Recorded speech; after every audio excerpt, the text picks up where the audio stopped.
Coming from Bihar मुझे लगता था कि I am carrying an accent with me, और काफ़ी बार बाहर आउटसाइड बिहार लोग इस चीज़ को नेगेटिव तरीके से भी देखते थे। जब मैं अपने घर से प्रिपेयर कर रही थी मुझे भी काफ़ी प्रॉब्लम्स आती थी, तो मुझे एक बुक ऑर्डर करना पड़ता था ऑनलाइन और फिर 7-8 दिन उसका वेट करना पड़ता था। मैं अपने आप को जब कंपेयर करती थी उन एस्पिरेंट से जो दिल्ली में रहकर प्रिपेयर कर रहे हैं, तो मुझे बहुत बुरा लगता था और मैं अपने फेलियर्स को कहीं ना कहीं उस एक्सटर्नल अनकंट्रोलेबल फैक्टर पर ब्लेम करने लगी। प्रीलिम्स के 10 दिन पहले तक भी मैं रात भर जग रही थी और जो प्रीलिम्स का एक्चुअल टाइमिंग होता है उस समय मेरा ब्रेन सो रहा होता था।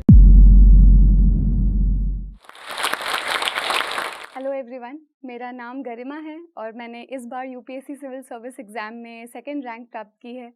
और इस वीडियो के थ्रू मैं आपसे अपनी जर्नी थोड़ी बहुत शेयर करनी चाहूँगी। जब मुझे जोश टॉक से इनविटेशन आया कि मुझे अपनी जर्नी शेयर करनी चाहिए, तो ये फीलिंग थी मेरे अंदर कि क्या नया बता पाऊँगी मैं आप लोगों को।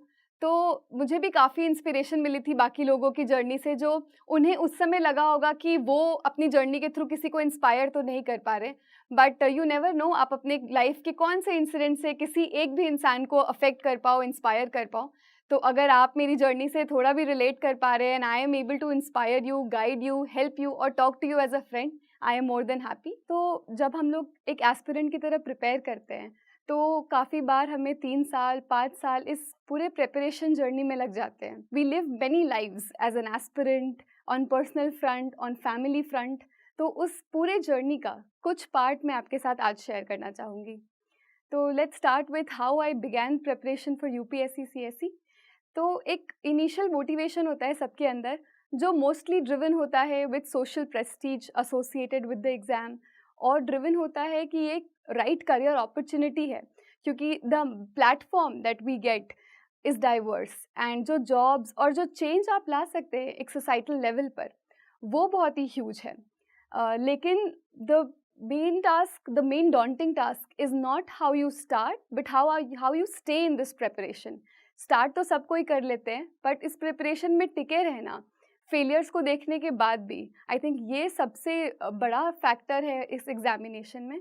इसी वजह से ये बहुत सही कहा जाता है कि आपकी preparation as an officer begins जब आप यूपीएससी की प्रिपरेशन स्टार्ट करते हैं, क्योंकि आप अपनी इस पूरी जर्नी में इतना कुछ देखते हैं, इतना कुछ फील करते हैं, इर्रिस्पेक्टिव ऑफ आप एक सिलेक्टेड ऑफिसर बनते हैं या नहीं।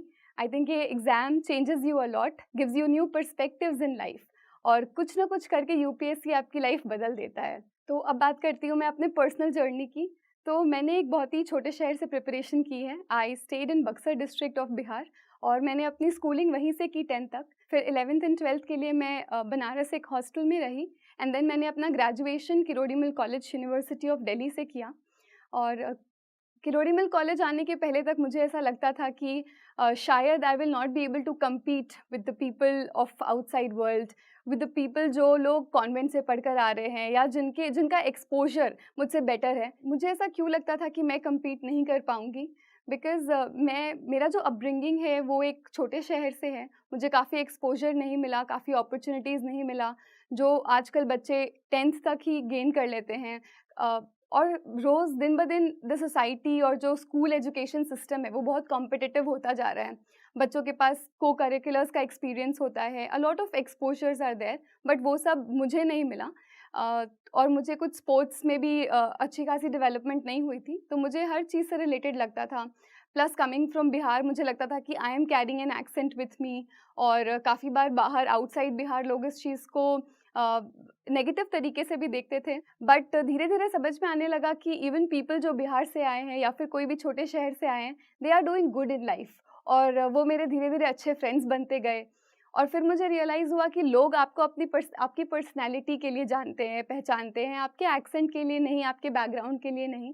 अल्टीमेटली जो आपके साथ रह जाता है और जो जिस चीज़ से लोग आपको आइडेंटिफाई करते हैं, वो है कि आपका उनके साथ कैसा रिलेशन रहता है, एंड दैट इज़ कि आपने क्या काम किया उनके लिए, and this will remain through out. What matters is कि आपने जो कुछ भी करा, आपका जो भी बैकग्राउंड है, आपने उसको कितना डेडिकेशन के साथ किया। ये बहुत इंपॉर्टेंट है कि अगर आप अपने आप को किसी एग्ज़ाम में या किसी भी करियर में डेडिकेट करें, तो आप सबसे पहले सारे ऑप्शंस को एक्सप्लोर करें।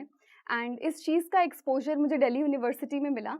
I had a lot of friends जो बहुत डिफरेंट बैकग्राउंड से थे और काफ़ी डिफरेंट करियर अपॉर्चुनिटीज़ परस्यू कर रहे थे। तो वो एक जो माहौल होता है, वो जो इंटरैक्शन होता है डिफरेंट पीयर ग्रुप्स के साथ, सीनियर्स के साथ, टीचर्स के साथ, आप अपने आप को भी एक रीडिस्कवर करते हैं। तो वो जर्नी जब आप अपने आप को रीडिस्कवर करते हैं ड्यूरिंग योर कॉलेज ईयर्स, वो बहुत इंपॉर्टेंट है। आई थिंक मुझे लगता है कि वो 3 साल ने मुझे काफ़ी शेप किया in terms of my personality, under confidence कम करने में और अब ये रियलाइज़ कराने में कि आप किस स्टार्टिंग पॉइंट से स्टार्ट कर रहे हैं ये इम्पोर्टेंट नहीं है, but in the end the finishing line is same for everyone. मुझे लगता है कि किसी भी प्रिपरेशन में, स्पेशली यूपीएससी जैसे एक्सटेंसिव जर्नी में, फैमिली का रोल बहुत स्ट्रांग होता है। और मेरे केस में खास करके आई थिंक मेरी मदर एक सिंगल मदर है and she has been the pillar of support for me.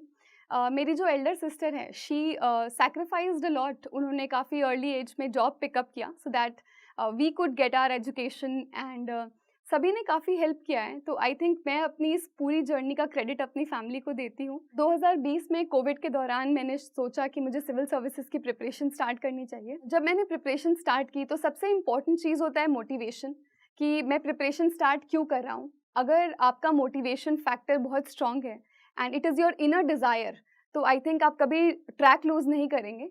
But if it is something कि आपको सिर्फ सोशल प्रेस्टीज चाहिए या फिर सिर्फ एक अच्छा करियर चाहिए, तो मे बी आपको एक स्ट्रॉन्गर फैक्टर ढूंढने की ज़रूरत है so that you can stay and stick in this preparation. मुझे ये एहसास हुआ कि मुझे ज़्यादा खुशी तब मिलेगी जब मैं जो परेशानियों से मैंने डील किया है अपने लाइफ में, कि एक छोटे शहर में रहकर अच्छे स्कूल्स ना हो पाना, हॉस्पिटल्स ना हो पाना, तो दीज वर द प्रॉब्लम्स जो मुझे लगता था कि शायद मुझे कुछ करना चाहिए। और हर एक इंडिविजुअल एक अपनी सोसाइटी को पूरी तरीके से तो चेंज नहीं कर सकता, बट एटलीस्ट एक कंट्रीब्यूशन कर सकता है। दूसरी जो रिक्वायरमेंट आती है वो है गाइडेंस की, रिसोर्सेज की, कि आप किस तरीके से इस प्रिपरेशन में आगे बढ़ेंगे। तो मैंने ऑनलाइन इंटरनेट का काफ़ी हेल्प लिया एंड आई थिंक आज के टाइम पर इंटरनेट एक ऐसा टूल है जो कि लोगों को एक्चुअली में जो भी डिवाइड है उसे ब्रिज कर रहा है। तो इंटरनेट का काफ़ी अच्छा यूज़ करना चाहिए एंड इंटरनेट के थ्रू ही मैंने एक अपनी बुक लिस्ट बना ली and I was very fortunate. मेरा एक बहुत अच्छा पीयर ग्रुप था, हम लोग साथ में प्रिपेयर करते थे, we used to discuss books and we made our own strategy. उसके बाद जब मैंने इनिशियली प्रिपरेशन स्टार्ट की तो एज़ यूजुअल काफ़ी गलतियाँ की, जो कि जिसका रिजल्ट था कि फर्स्ट अटेम्प्ट में I could not clear. But धीरे धीरे दिस प्रिपरेशन इज़ अबाउट आप अपनी गलतियों से कैसे सीखते हैं। अल्टीमेटली ये प्रिपरेशन आपकी लाइफ का एक माइक्रोस्कोप है कि आप जितनी गलतियां लाइफ में करते हैं आप इस 3 साल 4 साल की प्रिपरेशन में कर लेते हैं। तो अच्छा मौका होता है अपने आप से सीखने का, अपने फ्रेंड्स के एक्सपीरियंस से सीखने का। तो सीखते सीखते अल्टीमेटली समझ में आया कि एक लिमिटेड रिसोर्सेज की बुक लिस्ट इम्पॉर्टेंट है और न्यूज़पेपर्स पढ़ना बहुत इम्पॉर्टेंट है। Talking about adversity in this examination, तो बहुत सारी कठिनाई आती है हर एस्पिरेंट को प्रिपेयर करने में। और जब मैं अपने घर से प्रिपेयर कर रही थी मुझे भी काफ़ी प्रॉब्लम्स आती थी। तो मुझे एक बुक ऑर्डर करना पड़ता था ऑनलाइन और फिर 7-8 दिन उसका वेट करना पड़ता था। और मैं अपने आप को जब कंपेयर करती थी उन एस्पिरेंट से जो दिल्ली में रहकर प्रिपेयर कर रहे हैं, जो एक न्यूक्लियर फैमिली में रहकर प्रिपेयर कर रहे हैं, तो उन्हें कोई डिस्टर्बेंस नहीं है, उनके पास एक सेपरेट रूम है, ऑल द फैसिलिटीज़ हैं। तो मुझे बहुत बुरा लगता था और मैं अपने फेलियर्स को कहीं न कहीं उस एक्सटर्नल अनकंट्रोलेबल फैक्टर पर ब्लेम करने लगी। बट फिर धीरे-धीरे मुझे रियलाइज़ हुआ कि तुलना करने की कोई सीमा नहीं है और अगर मुझे कंपेयर करना है तो मुझे उन एस्पिरेंट से कंपेयर करना चाहिए जो एक छोटे से रूम में रहकर जॉब कर कर खुद से अपने फाइनेंशियल रिसोर्सेज को कलेक्ट करके भी इस प्रिपरेशन को कर रहे हैं और क्रैक भी कर रहे हैं। तो whenever you have to compare yourself either with people who are facing more adversity than you or compare yourself only with a prior version of yourself। मैंने घर पर रहकर पढ़ाई की तो काफ़ी लोगों का ये क्वेश्चन होता है कि घर पर रहकर आप टाइम कैसे मैनेज कर सकते हो। तो घर पर रहकर पढ़ने का सबसे बड़ा चैलेंज होता है डिसिप्लिन, क्योंकि आपकी कोई क्लासेस नहीं चल रही होती है, तो कोई एक्सटर्नल प्रेशर नहीं होता है कि आपको इस पर्टिकुलर टाइम पर पढ़ना है। तो अपना खुद का एक स्केड्यूल बनाकर पढ़ना बिकम्स वेरी इंपॉर्टेंट। तो इसके लिए मैं अपने घर के माहौल को पहले थोड़ा देखा, समझा कि दिन में काफ़ी डिस्ट्रैक्शंस हो जाते थे, काफ़ी शोर होता था। तो मैंने इनिशियली जब मैं सिर्फ प्रिपरेशन कर रही थी तो मैंने रात में जगना स्टार्ट किया और रात में जगती, रात में प्रिपेयर करती। लेकिन फिर यही गलती की मैंने अपने फर्स्ट अटेम्प्ट में कि प्रीलिम्स के 10 दिन पहले तक भी मैं रात भर जग रही थी और जो प्रीलिम्स का एक्चुअल टाइमिंग होता है उस समय मेरा ब्रेन सो रहा होता था एंड उस दिन भी यही हुआ, my brain could not function at full capacity. और मुझे लगता है कि ये सारी गलती जो मैंने सेकेंड अटेम्प्ट में सुधारी, कि मैंने एग्ज़ाम के 1 महीने पहले अपना स्लीप शेड्यूल चेंज किया, तो ये सब छोटे छोटे differences makes the big difference in life. दूसरी चीज़ है कि घर पर रहने की वजह से मेरा कोई टाइम वेस्ट नहीं होता था। आई थिंक मैं सफिशेंटली पढ़ने के लिए टाइम निकाल लेती थी, और उसके बाद मेरे पास कुछ सीरीज़ देखने के लिए या फ्रेंड्स से बात करने के लिए, सब चीज़ों के लिए टाइम बच जाता था। इनफैक्ट मैं शाम में कभी बाहर जाकर कुछ खा लिया करती थी। So I used to have those sufficient time, जो मुझे लगता है कि अगर मैं कहीं और बाहर रहकर प्रिपेयर करती तो वो अननेसेसरी टास्क्स में निकल जाते हैं। तो अगर आपके पास लग्जरी है घर पे रहकर पढ़ने की, तो I think that should be your first option. और उसमें चैलेंजेस आएंगे, जैसे कि चैलेंज आएगा कि आपको हर समय वो फियर ऑफ मिसिंग आउट होगा कि मैं किसी न्यू रिसोर्स को तो नहीं मिस कर रहा, मैंने तो इस बेस्ट टीचर से नहीं पढ़ा। But there is no one way of cracking this exam. ये कोई एक वन गोल्डन रूल नहीं है, सबकी अलग अलग स्ट्रैटेजी है। आप जितने भी टॉपर्स को देखेंगे, सब ने कुछ अलग रिसोर्सेज यूज़ किए हैं, अलग बैकग्राउंड से आते हैं। तो अल्टीमेटली ये एग्ज़ाम पैटर्न इस तरीके से बना है कि आप किसी भी बैकग्राउंड से आए हो, it will give you immense opportunity. तो घर पे रहकर प्रिपरेशन करने की अपने एडवांटेजेस हैं, और चैलेंजेस को आप धीरे धीरे समझ जाएंगे और अपनी फैमिली के हेल्प से डील भी करना सीख जाएंगे। तो ये जो इंटरव्यू प्रिपरेशन थी मेरे लिए, ये एक्सपेक्टेशन से ज़्यादा डिफ़िकल्ट थी, बिकॉज़ इनिशियली ये मेरा पहला इंटरव्यू था, और मुझे बहुत डर था कि given my background, given my communication skill, क्या होगा क्या नहीं होगा। बट जब मैंने प्रिपरेशन स्टार्ट की, 1-2 मॉक इंटरव्यूज़ दिए, तो मुझे ये समझ में आया कि it's not that difficult also. जब मैं इतनी इंटरव्यू प्रिपरेशन कर ली, मॉक इंटरव्यूज़ दे दिए, अच्छे फीडबैक्स आने लगे, तो लगा प्रिपरेशन तो सफिशेंटली हो गई है, और उससे में कॉन्फिडेंस भी आ जाता है। फिर आता है एक्चुअल इंटरव्यू का दिन, तो आप कितनी भी प्रिपरेशन कर लो, एंग्जाइटी को कोई नहीं रोक सकता।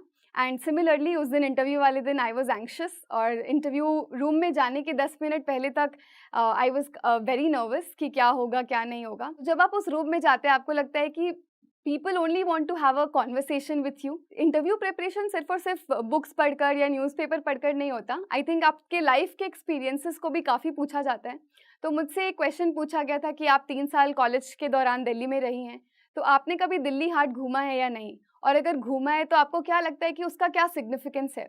तो मैंने उन्हें बताया कि मुझे लगता है कि हमारा जो सोसाइटी है, इंडियन सोसाइटी, वो इतना मल्टीकल्चरल है, और दिल्ली हाट उसको रिप्रेजेंट करता है। वो एक प्लेटफॉर्म देता है हमारे हैंडीक्राफ्ट्समैन को, आर्टिजन्स को, अपना कल्चर, डिफरेंट डिफरेंट स्टेट्स का कल्चर रिप्रेजेंट करने का।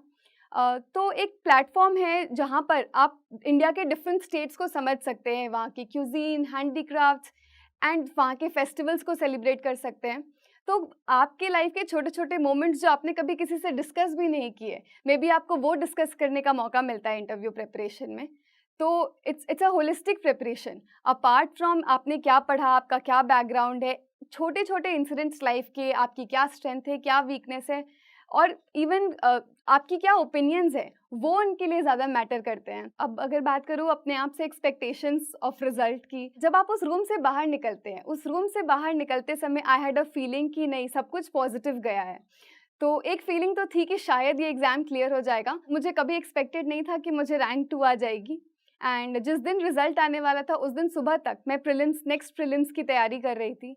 तो ये बात है कि कोई कितना भी बड़ा टॉपर हो, दिस इज़ अनएक्सपेक्टेड, और आप सिर्फ मेहनत कर सकते हैं, और एक फैक्टर ऑफ लक इस एग्जामिनेशन में ज़रूर है, वो आपके कंट्रोल के बाहर है। तो आई थिंक जितना चीज़ आपके कंट्रोल में है, वो आपको कर लेना चाहिए। अपने ईमानदारी से और हार्डवर्क से अपना पार्ट कर दिया, so then leave it on whoever you believe, on God, and उसके बाद बस वेट करें कि आपकी मेहनत ज़रूर रिवॉर्ड होगी इस एग्जामिनेशन। With this I would like to end my talk, and before ending there is a message by UPSC Josh Talk team. I would like you to watch it, and maybe it will be helpful for your preparation. Thank you. हाय, मैं हूं doctor Khan, founder and director of KSG। मेरे बारे में जानने के बाद और मेरी कहानी सुनने के बाद जोश टॉक ने मुझे अप्रोच किया, और उसके बैकड्रॉप में आज एक मैं बहुत बड़ा अनाउंसमेंट करने वाला हूं आपके लिए। जोश टॉक ये मानते हैं कि उनके परिवार में बहुत सारे प्रतिभावान व्यक्ति हैं, बहुत सारे टैलेंटेड लोग हैं, और उनके पास देश में कुछ करने की बहुत बड़ी इच्छा शक्ति है।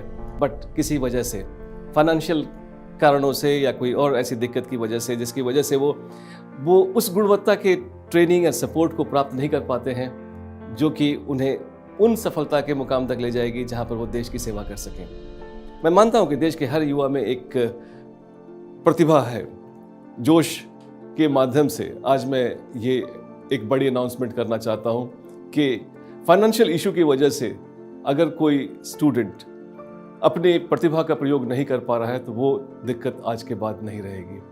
आज आपको मैं जोश के माध्यम से ये बताना चाहता हूँ कि मैं बहुत बड़ी स्कॉलरशिप देना चाहता हूँ और ये इंश्योर करूँगा कि अगर देश में कोई टैलेंटेड व्यक्ति है जो कि पढ़ना चाहता है, कोर्स करना चाहता है और सिविल सेवा में जाना चाहता है, उसको फाइनेंशियल इशू की वजह से रुकना नहीं पड़ेगा। और ये एक ऐसा मुकाम है, एक ऐसा अवसर है देश का, जब हम देश में गुजर रहे हैं अमृत काल से, we can always contribute to this beautiful India through this services. इसके बारे में जो स्कॉलरशिप के बारे में डिटेल्स चाहिए वो नीचे दिए गए लिंक में अवेलेबल हैं एंड हम साथ मिलकर आगे बढ़ते हैं।